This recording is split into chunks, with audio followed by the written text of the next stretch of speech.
Hello everybody and welcome back to another episode of Self-Care Sunday. This is episode 20 and today we're going to be talking about honesty.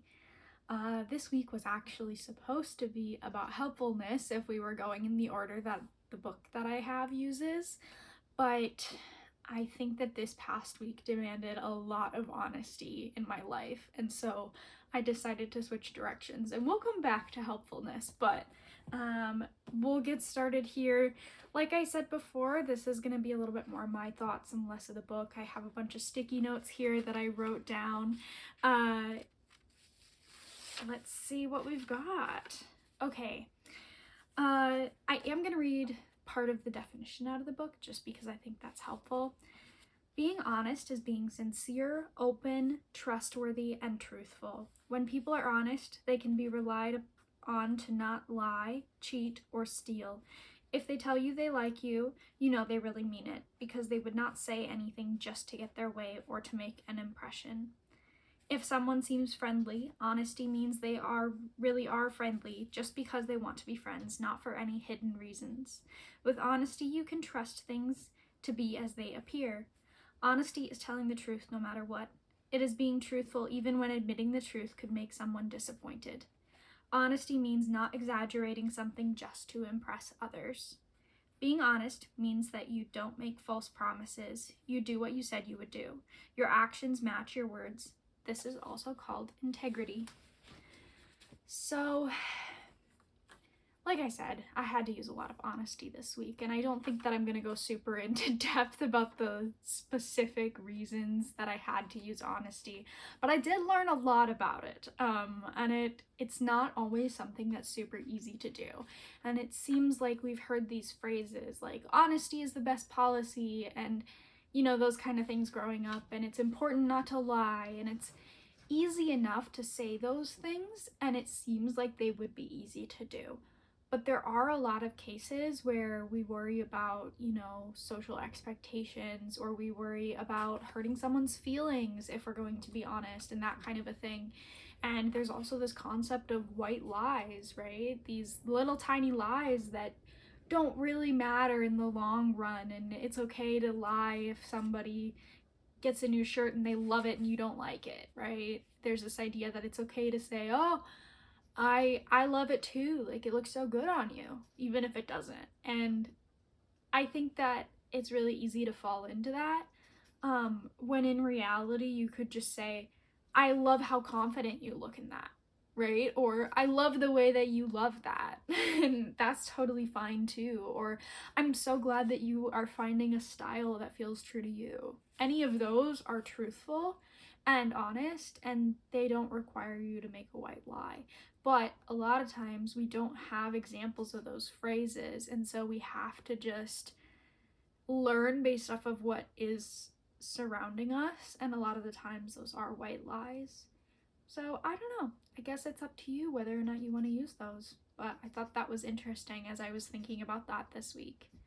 Some other things, I wrote down that honesty is a responsibility. It's something that you have to do throughout your life, whether you want to or not. Oftentimes we're forced into honesty because it has long-term benefits. It's everybody's responsibility to be honest, and not everybody is out there, which is why a lot of people, when something really lovely comes their way, they're like, what are the strings, right? What strings are attached to this? And it would be really nice if we could all just be honest, but there is this distrust in humanity kind of amongst ourselves because of those experiences. But honesty has a lot of long-term benefits because things like white lies or lies in general compound, and they get to be really overwhelming. And one example of this is I have to eat gluten-free. I have a really specific diet so that I can continue my life in the best way that I can. And I was in a work environment and somebody gave me something and it had wheat in it. It was just like a little treat, and they sent it my way, and I was like, oh, that's so sweet, thank you. Like, and I just didn't say anything about the fact that I couldn't eat it because I was gluten-free. I just took it home and, you know, let my roommate have it. And then they started sending more and more things my way, you know, just little treats here and there. They sent a student with a cupcake for me, and they actually ended up making me an entire loaf of bread. And by that point, I was like, oh my gosh, I should have just said something the first time. Like, they made me this whole loaf of bread. They spent all afternoon making me this loaf of bread, and I can't even eat it. And so my options are either to just I'm gonna have to admit it at some point. And so I had to come clean to her, and we laughed about it. But it was just sort of one of those situations where I was like, this was completely avoidable, and now I got myself into this situation because I was trying to be polite instead of honest. So over the long term, if you have that moment of, you know, honesty and that slightly challenging moment now, it releases you from a lot later. Because being honest about the fact that I hadn't eaten anything that she had given me over the last 3 months was a lot harder than being honest about the first thing. So I learned my lesson there. Lies and honesty both tend to build on each other. If you're lying to somebody, even if it's small, then it makes it easier for them to do the same. Or if you're being honest with somebody, people tend to really appreciate that a lot of the times. And even if they don't appreciate it in the moment, usually long term, they will look back and they'll be like, oh my goodness, thank goodness that they were honest with me. I used to have a friend, and they decided they didn't want to be friends with me anymore. And at the time, it was so hard. But looking back on it, that was such a blessing, because that friendship wasn't working. And they were not very kind to me in all reality. And that was just kind of, I feel grateful that they chose to move on, because I was putting in kindness and I was not getting kindness back. But it was really hard in the moment because I felt like there was something wrong with me. And I realize now that there wasn't anything wrong with me. It's just that sometimes that kind of stuff just doesn't work out.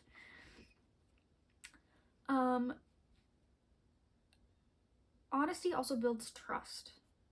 And I think that trust is really important in relationships. And so if you're honest with everybody you meet, it gives you a better opportunity to build relationships that work for both of you. Also, it gives growth and the chance to fix mistakes. If you are denying the fact that things happen, or if you are, you know, not acknowledging it, even like if you're not being honest with yourself, that kind of stunts the opportunity to grow, because you're thinking about where you're at, not about where you want to be. And so honesty acknowledges what's happening in the moment and then moves forward with it. You must be honest with yourself first. You can't be honest with other people if you're not honest with yourself first. I find that it's really easy to tell yourself a story and to believe it. And sometimes those stories are comforting and sometimes they're not. But regardless, if they're not true, if it's not true to you and you know that it's not true, but you keep telling yourself that over and over again anyway.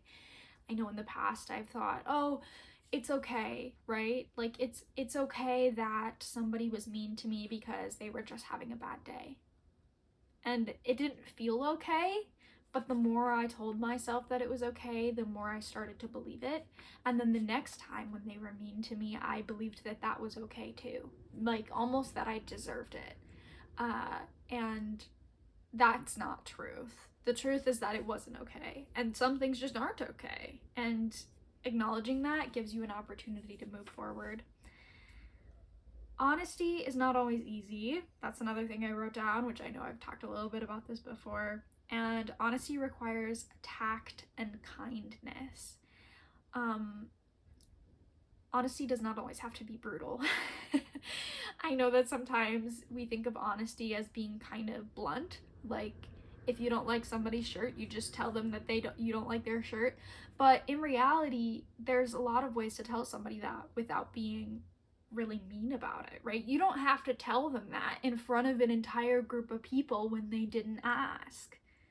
But if they did ask and they said, hey, do you like my shirt? and you're not in front of a group of people, you could say, you know, it's not really my style, but if you like it, I'm glad that you're wearing it. Like, that's a way to tactfully say your truth and your opinion without being harsh or mean. Honesty also can liberate you from a lot of things, especially if you are in a position where you have done the social niceties and the white lies for quite a while, and you've gotten a little bit far down the rabbit hole, just like I did with that lovely individual kept sending me cupcakes that I couldn't eat, and I really wanted to. They looked so good, but it just, telling her that gave us both the opportunity to take a step back and be like, oh, that was so funny, that was so silly, oh well, you know. And then she was able to give because that was important to her in a way that was meaningful to both of us instead of just to her. Honesty. Okay, I have 3 steps. If you're wondering if you should be saying something in any situation, I don't know where I heard this, it's from somewhere. If you know where it's from, let me know. Is it honest? Is it necessary?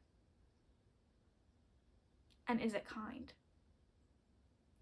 So, for example, you are at a friend's house, and the friend has just gotten a new couch, and it's really ugly, but it's very comfortable. Your friend asks you what you think of the couch. Is it honest? Are you gonna say that the couch is ugly? Or are you gonna say that it's comfortable? Is it necessary? Is it important that you say that the couch is ugly? Because if they're trying to sell their house and they need their house to look good, you need to tell them, right? But if it's just something that is going to be in their house and they like it, it's probably not necessary to tell them that you think it's hideous. But another honest truth is that it's really comfortable, so you could comment on that. And is it kind? So saying that the couch is ugly directly to their face, really bluntly like that, might not be kind. But saying that it's comfortable could be kind. So is it honest? Is it necessary? And is it kind? So that's a little bit about honesty specifically. And then I also have, if you are having a hard time being honest with yourself, here's some steps to help you out with that. What do I feel or believe is true? That's step 1. Think about what you feel or believe is true. And sometimes journaling this kind of stuff can be helpful because we don't always know what we think or believe is true until it's on the page in front of us. And then, what is the benefit of sharing this? Is there a benefit to sharing? Is there a benefit to being honest? Because it's okay to just be honest with yourself. You don't always have to outwardly be like bluntly, brutally honest with everybody around you all of the time. And it's important to be honest with people, but you don't have to like be just randomly mean, you know? Also, honesty opens doors for more honesty. I've found that when I have been in a tricky situation and I have been honest with people, they're usually honest back. And that is really beneficial in a lot of ways because it helps you. If one person is honest and the other person is honest, then they both understand where you're at. And it gives us this building block and this way to move forward because you can say, okay, here's my truth and here's my truth. And then what can we do with those 2 truths to move forward? And sometimes the answer is you don't. I know that's also kind of brutal, but sometimes the answer is you don't. If your truth and their truth are so far from each other that moving forward in that friendship or relationship or whatever, if those 2 can't merge together in a way that's beneficial for both of you, it's okay to take a step back. And being honest gives you that opportunity rather than trying to work around the problem indefinitely until it's become so much of an issue that you hate each other, never want to see each other's faces again, and you already, like have known each other for 10 years and all of your friends are in the same friend group and you are on vacation together with your families, right? Like, you can avoid getting to that spot. You can avoid that by telling the truth to yourself and others. Okay. Because it's the 20th episode, I don't usually share my poetry with people, like even people I'm really close to. I do write poetry sometimes, at least a couple times a year, I would say. But in honor of the 20th episode of Self-Care Sundays, I wrote a poem about honesty, and I'm going to be brave and I'm going to share it with you guys. So here you have it. Honesty. Honesty knows when to hold truth and when to use it, not as a weapon, but as a ladder towards betterment. Honesty. Honesty knows when to shout and when to whisper. Walking on eggshells still crushes them. Honesty chooses to build a mosaic rather than pretending that they aren't there. Honesty. Honesty is surgery. Pain to prevent pain. Exposing problems to reconstruct a stronger path forward. Honesty. Honesty frees us from the cage we built ourselves. Honesty begs us to be true to ourselves and accepts nothing less. There's some thoughts on honesty. If you have any thoughts on honesty, please leave them down below in the comments and I would love to hear them. So for today's activity, I wanted to do a mandala. I don't know. I know how it's spelled, to be honest. I've heard it said a lot of different ways. I am gonna leave a video linked down below. They just do a lot better job of describing what it is and what the meaning is behind it and the purpose than I could. But I am going to make one right here with you guys, and I'm gonna do like a little time lapse. I actually might do more than one. We'll see how I'm feeling. But I find that it's a really great way, especially with like the circles. I find that my life kind of spirals. Like, I never exactly hit the point that I was at before, but there are things in my life that I repeatedly kind of come back around to and circle back around to. And so taking a little bit of time to create something that's not only really visually appealing, but also represents that experience and gives me the opportunity to think about those kinds of things can be really helpful for me. And I think that they're really beautiful. And traditionally, a lot of people actually, they would create them out of like sand or sticks or just objects in nature, and then they would wash them away or they would destroy them. And it was about the opportunity of creation and how that kind of is it kind of, you have to let go of that too in order to move forward. It's a very spiritual thing, a very spiritual topic. I feel like I'm not doing a good job of explaining it, which is why I'm gonna link it down below. But yeah, join me if you would like, make a mandala, and here's mine.